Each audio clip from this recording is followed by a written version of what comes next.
America ਦਾ ਇੱਕ ਅਹਿਮ ਬਿਆਨ ਆਇਆ ਹੈ। ਅਮਰੀਕਾ ਨੇ ਕਿਹਾ ਹੈ ਕਿ ਉਹ ਸਿੱਖ ਆਗੂ ਦੀ ਹੱਤਿਆ ਦੀ ਸਾਜ਼ਿਸ਼ ਵਿੱਚ ਇੱਕ ਭਾਰਤੀ ਅਧਿਕਾਰੀ ਦੀ ਸ਼ਮੂਲੀਅਤ ਦੇ ਦੋਸ਼ਾਂ ਦੀ ਭਾਰਤ ਦੀ ਜਾਂਚ ਦੇ ਨਤੀਜਿਆਂ ਦੀ ਉਡੀਕ ਕਰੇਗਾ।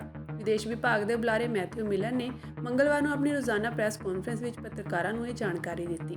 ਉਨ੍ਹਾਂ ਕਿਹਾ ਕਿ ਵਿਦੇਸ਼ ਮੰਤਰੀ ਨੇ ਆਪਣੇ ਵਿਦੇਸ਼ੀ ਹਮਰੁਤਬਾ ਕੋਲ ਇਹ ਗੱਲ ਉਠਾਈ ਹੈ ਅਤੇ ਕਿਹਾ ਹੈ ਕਿ ਅਸੀਂ ਇਸ ਮਾਮਲੇ ਨੂੰ ਬਹੁਤ ਗੰਭੀਰਤਾ ਨਾਲ ਲੈ ਰਹੇ ਹਾਂ। ਉਨ੍ਹਾਂ ਕਿਹਾ ਕਿ ਉਹ ਜਾਂਚ ਕਰਨਗੇ।